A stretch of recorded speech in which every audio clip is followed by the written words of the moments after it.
موت کے بعد انسان کی 9 آرزوئیں۔ اے کاش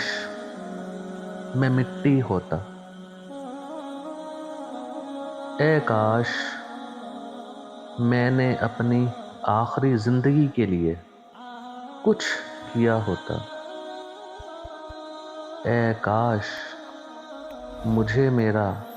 نامہ اعمال نہ دیا جاتا، اے کاش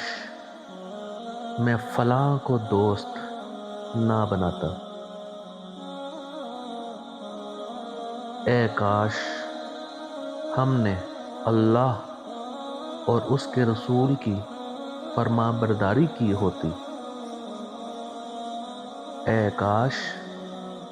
میں رسول کا رستہ اپنا لیتا، اے کاش میں بھی ان کے ساتھ ہوتا تو بہت بڑی کامیابی حاصل کر لیتا،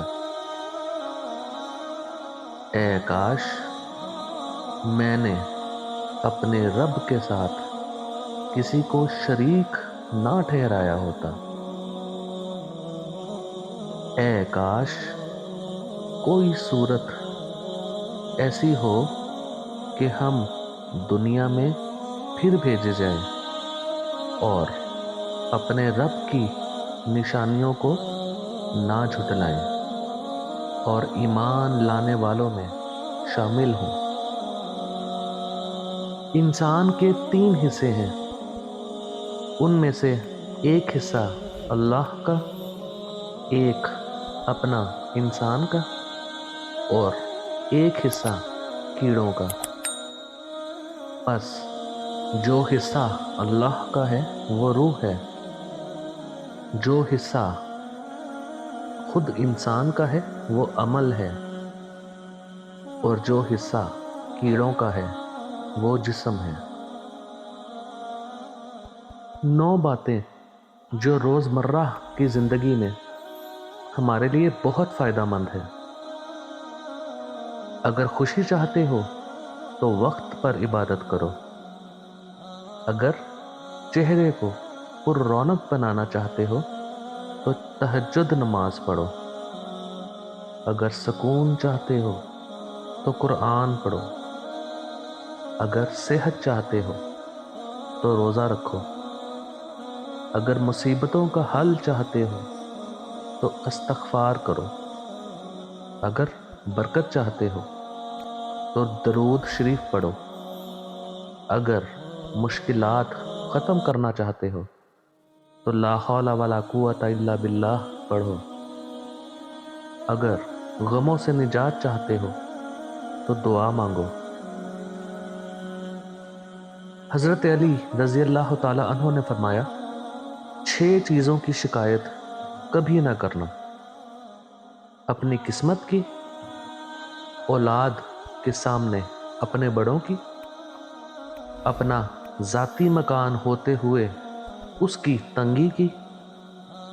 بھول کر بھی اپنے ماں باپ یا استاد کی، غیر کے سامنے اپنے دوست کی، رخصت کرنے کے بعد اپنے مہمان کی۔ جہاں نماز پڑھو اس جگہ تھوڑی دیر بیٹھ جایا کرو تاکہ بدن کے تمام حصوں میں سکون پیدا ہو جائے، پھر نماز کے لیے کھڑے ہو جاؤ، اس طرح کہ یہ خیال کرو کہ کعبہ تمہارے سامنے، پل صراط تمہارے پاؤں کے نیچے، جنت تمہارے سیدھے ہاتھ کی طرف، جہنم تمہاری الٹی طرف، اور موت کا فرشتہ تمہارے پیچھے کھڑا ہے، اور سمجھو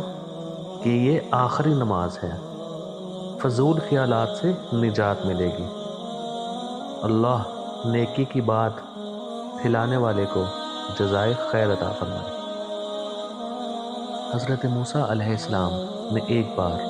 اللہ تعالیٰ سے سوال کیا، اے اللہ، تیرے ناراض ہونے کی کیا نشانی ہے؟ ہمیں کیسے پتہ چلے تو ناراض ہے؟ تو اللہ تعالیٰ نے فرمایا، جب تو دیکھے بارشیں